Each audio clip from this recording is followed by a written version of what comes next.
Selamat siang untuk kita semua. Perkenalkan, nama saya Violia Imaya Daros, NIM 2123814017, kelas A, mata kuliah Manajemen Industri Pangan. Materi yang saya bawa tentang strategi produksi. Yang pertama, pengertian produksi. Produksi merupakan kegiatan yang berhubungan dengan usaha menciptakan dan menambah kegunaan atau utilitas suatu barang atau jasa. Yang kedua, pengertian operasi, yaitu penambahan atau penciptaan kegunaan atau utilitas karena bentuk dan tempat sehingga membutuhkan faktor produksi. Pengertian produksi dan operasi secara umum, yaitu suatu kegiatan atau proses yang mentransformasikan masukan atau input menjadi hasil keluaran atau output. Sesuai dengan pengertian produksi tersebut, tercakup semua aktivitas atau kegiatan yang menghasilkan barang atau jasa, serta kegiatan-kegiatan lain yang mendukung atau menunjang usaha untuk menghasilkan produk tersebut. Pengertian manajemen adalah manajer perusahaan bertanggung jawab untuk memproduksi pasokan barang atau jasa dalam organisasi.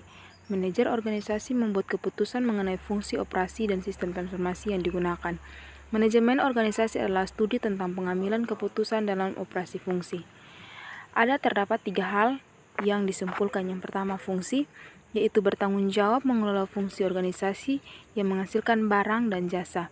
Yang kedua, gambaran sistem tidak hanya menjadi pijakan definisi jasa dan faktur sebagai sistem transformasi, tetapi sebagai dasar yang kuat untuk sistem, rancangan, dan analisis operasi. Yang ketiga, keputusan, yaitu seseorang manajer wajar mengambil keputusan untuk memusatkan perhatian pada pengambilan keputusan sebagai pengambilan keputusan. Ruang lingkup manajemen operasi atau produksi. Ruang lingkup manajemen operasi akan mencakup hal-hal sebagai berikut. 1. Perencanaan atau perancangan sistem operasi. Pelaksanaan kegiatan produksi atau operasi memerlukan serangkaian elemen-elemen yang terpadu dan saling menunjang untuk pelaksanaan operasi produksi yang disebut sistem operasi. Kegiatan yang dilaksanakan akan selalu berhubungan antara kegiatan satu dengan yang lain. Dengan demikian, untuk memperoleh hasil yang sebaik-baiknya perlu diadakan perencanaan yang cermat dan teliti dari sistem operasi yang akan dipergunakan oleh perusahaan. Kegiatan perancangan sistem operasi meliputi A. Seleksi dan desain produk, B. Seleksi dan desain proses, C. Kapasitas dan pemilihan lokasi, E. Tata letak. Perencanaan sistem operasi tersebut akan dipersiapkan dan disusun sebelum perusahaan yang bersangkutan melaksanakan kegiatan operasi perusahaan. 2. Pengoperasian dan pengendalian sistem operasi. Bila sistem operasi perusahaan sudah selesai dipersiapkan, maka masalah yang dihadapi oleh perusahaan adalah sistem pengoperasian dan sistem pengendalian operasi dari perusahaan yang bersangkutan. Pengoperasian dan pengendalian sistem operasi mencakup A. Penyusunan perencanaan operasi. Kegiatan pelaksanaan sistem operasi dimulai dengan penyusunan perencana operasi yang mencakup penetapan dan target operasi, scheduling, routing, dispatching. Kegiatan ini merupakan kegiatan awal pengoperasian sistem operasi. B. Perencanaan dan pengendalian persediaan dan pengembangan dan pengadaan bahan. Kelancaran operasi sangat ditentukan oleh pelancaran tersedianya bahan yang dibutuhkan bagi operasi tersebut, yang ditentukan oleh baik tidaknya pengadaan bahan serta rencana pengendalian persediaan yang dilakukan. Untuk itu, perlu model-model perencanaan persediaan dan pengendalian persediaan, perencanaan kebutuhan bahan, dan lain-lain. C. Pemilihan mesin dan peralatan. Mesin dan peralatan harus terjamin dapat digunakan sehingga perlu ada pemeliharaan dan perawatan. Pembahasan akan mencakup tentang pentingnya dan peranan kegiatan pemeliharaan dan perawatan, macam-macam kegiatan pemeliharaan atau perawatan, dan lain-lain.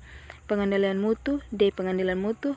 Keberhasilan perorganisasian sistem operasi ditentukan oleh output yang terjamin mutunya. Untuk itu, akan dipelajari kegiatan-kegiatan pengendalian mutu agar output terjamin mutunya. Pembahasannya meliputi maksud dan tujuan kegiatan pengendalian mutu, proses pengendalian mutu, teknik dan alat pengendalian mutu, serta pengendalian mutu secara statistik. SDM, dan sistem kerja. Pelaksanaan sistem operasi ditentukan oleh kemampuan dan keterampilan sumber daya manusia. Pembahasan mencakup pengolahan tenaga kerja, bagian operasi, desain tugas dan pekerjaan, serta pengukuran kerja.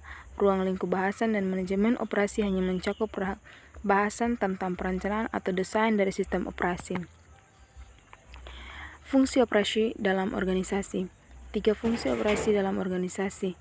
Yang pertama, fungsi pemasaran, yaitu fungsi ini membuat adanya permintaan atau paling tidak mendapatkan pesanan untuk pembuatan barang dan jasa. Yang kedua, fungsi produksi atau operasi. Fungsi ini menghasilkan produk. Yang ketiga, keuangan atau akuntansi. Fungsi ini membantu apakah perusahaan berjalan dengan baik, membayar seluruh tagihan, dan mencari sumber dana. Organisasi produksi.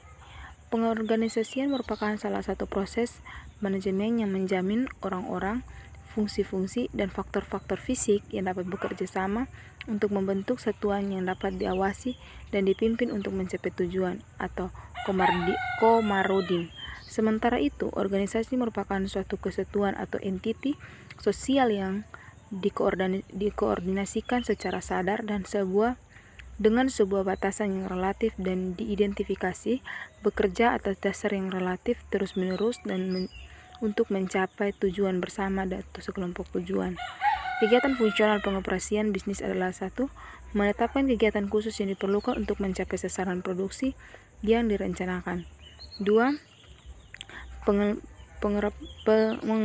Mengelompokkan kegiatan produksi ke dalam pola, kerangka dasar, atau struktur yang logis. 3. Menyerahkan kegiatan produksi kepada jabatan-jabatan dan orang khusus yang bertanggung jawab dalam proses manajemen produksi. Komponen-komponen struktur organisasi. Yang pertama, kompleks.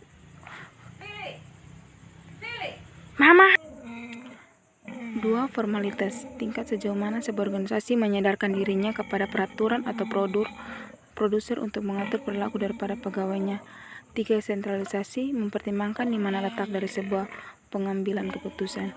Bentuk organisasi. Yang pertama, organisasi informal, itu organisasi yang tidak berdasarkan pada struktur organisasi secara formal, tapi membentuk suatu komite yang mengkoordinir kegiatan. 2. Organisasi semi-formal, itu organisasi operasi merupakan bagian terpisah dengan fungsi yang ada dalam perusahaan. 3.